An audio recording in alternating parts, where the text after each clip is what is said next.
Limca book of world record में जब नाम आया, पता कैसे चला? नाम तो मुझे आया है मालूम आपका? नहीं। लिम्का बुक में जब नाम आया तो मेरे पास तो गुप्ता जी ने लिम्का बुक पहुंचा दी थी। अच्छा। और मैंने उसमें गुप्ता मेरे जी, को अनिल गुप्ता जी अनिल गुप्ता अनिल और गुप्ता। वो किताब लगी हुई, वो लगा हुआ था ट्रैक, हाँ, तब मैंने देखा। बाकी मेरे को ये मालूम नहीं कि किस तरह से किस उन्होंने तरह से क्या हुआ? किया अनिल क्या गुप्ता नहीं। जी कहाँ के हैं वो बताइए, लोगों को पता ही नहीं है। अनिल कौन प्रोफेसर है? अनिल के गुप्ता हैं। वो पहले IIM में थे।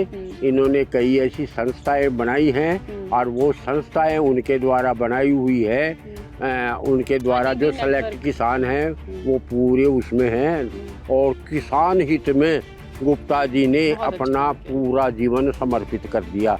और मैं ये कह सकता हूँ आज तक हिंदुस्तान में गुप्ता जी जैसे अगर 5 भी आदमी हो तो जो खेती की ये जो दशा हो रही है वो दशा नहीं हो। लेकिन कई किसानों से मिली, बहुत कम सब आदमी नाम ले रहे हैं अनिल के गुप्ता का। हाँ। मैं उन्हें नहीं जानती, लेकिन किसानों के मन में उनके लिए इतनी इज्जत है और किसानों को कई तरह के जो सम्मान मिले वो अनिल के गुप्ता जी ने मैं कह सकता हूँ कि किसानों के मसीहा हैं वो। मसीहा हैं। हाँ। हाँ। उन्होंने वास्तव में ये देखा है कि ये जमीन से जुड़ा हुआ किसान है, तो अपने आप उन्होंने उसको आगे बढ़ाया है। हाँ। किसान को पता भी नहीं, किसान के पास अगर उसकी फसल बिगड़ रही है, कुछ नहीं है, तो अपने जैसे हनी बी नेटवर्क है उनका ही सृष्टि है, उनकी ही। और NIF भी उन्होंने ही तैयार किया था, नेशनल इनोवेशन फाउंडेशन। लेकिन उसमें सरकार का वो था, उनके पहले वो ही थे चेयरमैन, लेकिन अब उन्होंने छोड़ दिया क्योंकि उम्र ज़्यादा हो गई, वो छोड़ दिया। लेकिन उससे उस किसान की मदद करते।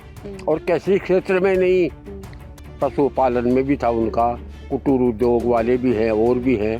तो ऐसे बहुत से करीब NIF से जुड़े हुए 800 आदमी पूरे हिंदुस्तान में हैं जो आज भी गुप्ता जी का अनुसरण कर रहे हैं। और हर में गुप्ता जी की स्थिति ये नहीं है वो चल सके।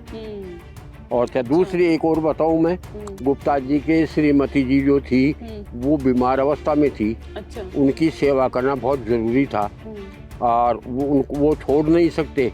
लेकिन जब किसानों का काम होता, मीटिंग होती, तो वो 4-4 दिन तक घर नहीं जाते। ऐसे व्यक्ति थे वो, थे नहीं हैं, आज हैं।